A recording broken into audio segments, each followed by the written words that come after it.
De retour sur le plateau de Quintet et nous allons laisser Christophe parler du numéro 10, Mr. Chocolate, un cheval qui est arrivé deuxième de groupe 3, mais c'était en 2005 et il est toujours médaine. C'est vrai, mais bon, ses dernières performances attirent l'attention. On va retrouver avec un énorme plaisir Raphaël Marcelli en selle. Et d'ailleurs, j'en ai fait mon outsider. Je pense qu'il va savoir en tirer la quintessence. C'est le deuxième atout de Robert Collet. Il y en aura un troisième un peu plus loin. Et il serait très délicat d'écarter l'un des trois d'ailleurs. On garde, Nicolas ? Ben, j'ai failli le mettre, mais j'ai regardé ce qu'il avait déjà fait sur 1400 mètres et je crois que ça n'a pas tellement souri à ce Mister Chocolate, les 1400 mètres, donc je l'ai un peu mis de côté. Mais bon, s'il est là, moi je trouve qu'il n'y a rien à dire. Alors il est maiden, il a jamais gagné de course de sa vie. Il est comme Mieux Mieux, c'est une femelle, on la voit régulièrement dans les quintets et puis elle gagne jamais. Heureusement que Mister Chocolat est hongre, parce que s'il avait été entier, il aurait pu être étalon et marié avec Mieux, je sais pas si ça aurait donné un rejeton qui gagne des courses, hein, parce que deux qui n'ont jamais gagné. Ça dépend, moins et moins, parfois ça fait plus. Ah voilà, moins et moins ça fait plus, oui, j'avais oublié ça. C'est judicieux. Nicolas, on passe au numéro 11, c'est le boss. Alors le boss de la rédaction, c'est vous. Que pouvez-vous nous dire sur ce concurrent ? Je suis pas le boss mais si, on y viendra plus tard, on a encore reçu quelque chose. Je suis pas le boss de la rédaction, rassurez-vous. Mais par contre, le boss, non, c'est un cheval, il est comme sprinter, hein, ils ont fini ensemble la dernière fois. Il cartonne à Marseille, mais là il monte à Paris, alors ce sera peut-être un peu plus difficile pour lui. Et ne serait-il pas meilleur sur des parcours à main gauche, Christophe ? Si, moi je pense qu'on n'a pas trop le choix des engagements. Il a tout fait dans le sud-est de la France. On tente le coup sur le parcours. Bon, moi j'ai pas non plus retenu. Et puis d'ailleurs, je tiens à souligner que Nicolas n'a pas non plus le même salaire que le boss de la rédaction. Christophe, le numéro 12, c'est Choparlas. Il est en pleine forme et il reste sur de plusieurs bonnes tentatives. Oui, c'est vrai, c'est un concurrent en plein boom à l'heure actuelle, même en fin de saison. On a fait appel à Thierry Tuyez, il n'est pas confirmé sur le parcours. C'est un peu le problème maintenant, c'est une chance régulière pour les accessites, mais je l'ai pas retenu. Et on est chaud par là avec Choparlas ? J'ai quand même retenu parce que j'ai bien aimé ces deux dernières courses à Chantilly. Bon, sur la forme, sur la lancée de la forme, il peut faire un truc, on peut pas aller contre la forme. Ah non, ça c'est sûr. Le bon adage de Nicolas. Le numéro 13, Nicolas, c'est Mutara qui cherche sa course. Elle cherche sa course, elle mériterait de gagner. Ça se passe pas toujours bien dans les phases finales, ou alors tombe sur des os, ou elle échoue peu pour la victoire.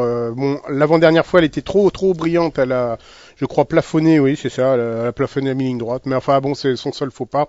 Là, elle va pouvoir attendre dans le dos des leaders. C'est ce qu'elle aime faire. Elle aime vite aller aux avant-postes, mais dans le dos, dans le groupe de tête caché là. Et puis attendre son jour et son heure. Et puis peut-être qu'elle sera cette fois-ci en tête. En tous les cas, je pense qu'elle a la possibilité de gagner. Ouais.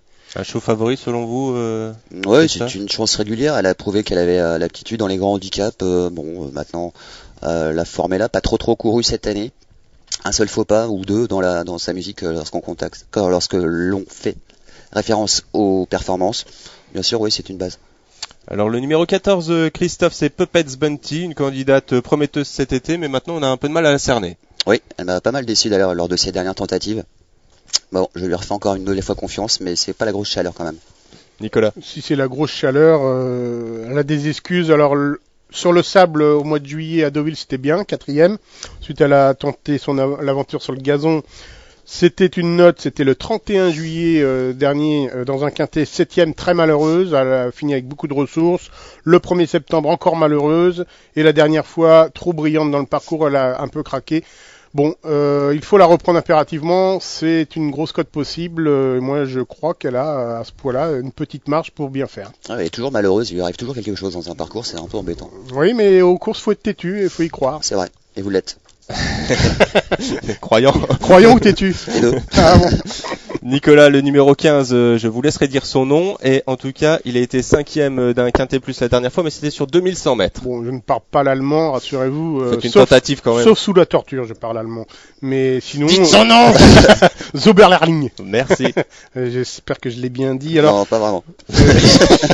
Ouais, il faut se méfier des concurrents allemands. Hein. Bon, il y a plus de références sur des parcours en ligne droite, 1200 mètres. Enfin, pourquoi pas. Disons que ça, avec Mister Chocolate, c'est un de mes regrets, quoi. Mais j'attends de voir avant de le retenir dans des quintets.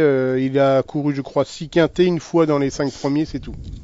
Comment vous prononcez, vous, Christophe? Zao Berlerling. Oh, bravo. Bon, voilà. Qu'en pensez? Qu'en pensez? Je pense que du coup j'en pousse plus grand chose. Le 18 à la corde, ça va pas forcément arranger ses affaires. C'est un concurrent qui a fait plutôt parler de lui en ligne droite. Là, ça risque d'être un peu compliqué. Le numéro 16, Christophe, c'est Global Hero qui a toujours bien fait sur cette piste. Mais c'est vrai, une aptitude certaine à la piste de Longchamp, déjà brillé sur ce parcours. C'était au mois de mai. C'est une chance régulière en bas tableau.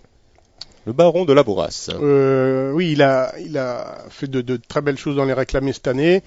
Il peut également briller, je crois, dans les gros handicaps en étant à des petits poids comme ça, mais il n'a pas quand même beaucoup de marge. La marge est très réduite, donc il faudra qu'il ait un parcours vraiment sur mesure pour espérer terminer dans les 5 premiers. On l'a quand même baissé sérieusement au poids. Oui, mais il lui faudra, je crois, ne pas faire tous les extérieurs. Si vous c'est voulez. vrai, quand 17, ça risque d'arriver. Ouais. Ça peut, mais ça peut aussi bien se passer, on ne sait pas.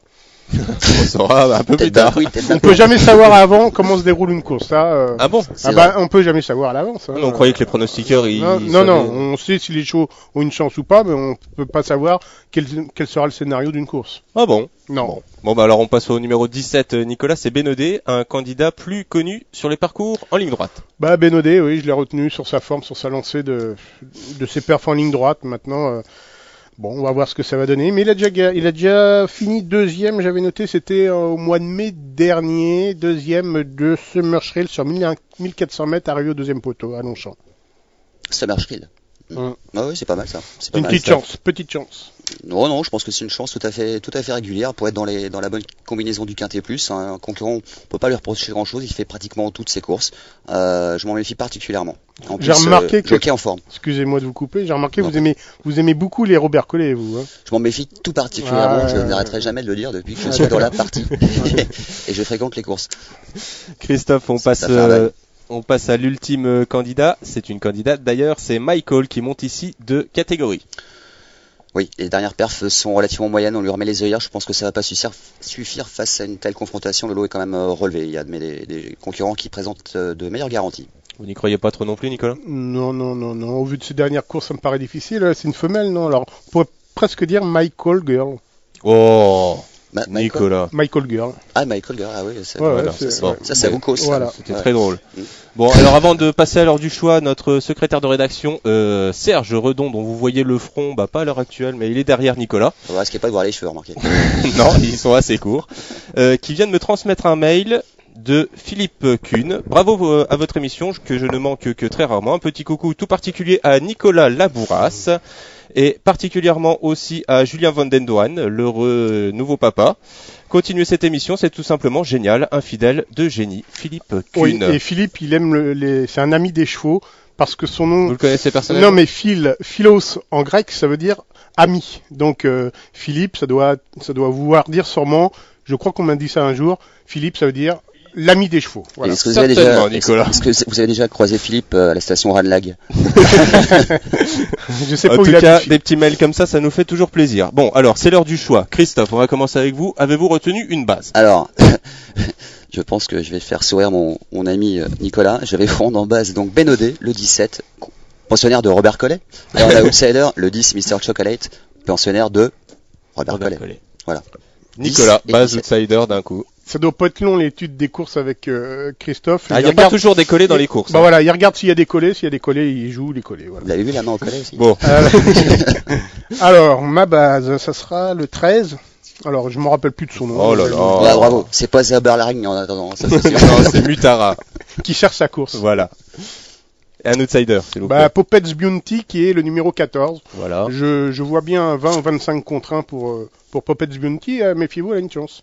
Très bien, on en prend bonne note, Nicolas. Ainsi se termine cette édition de Quintet Net. Le prochain rendez-vous, ce sera dimanche aux alentours de 14h pour étudier le Quintet Plus qui aura lieu ce lundi à Compiègne sur l'hippodrome du Putois.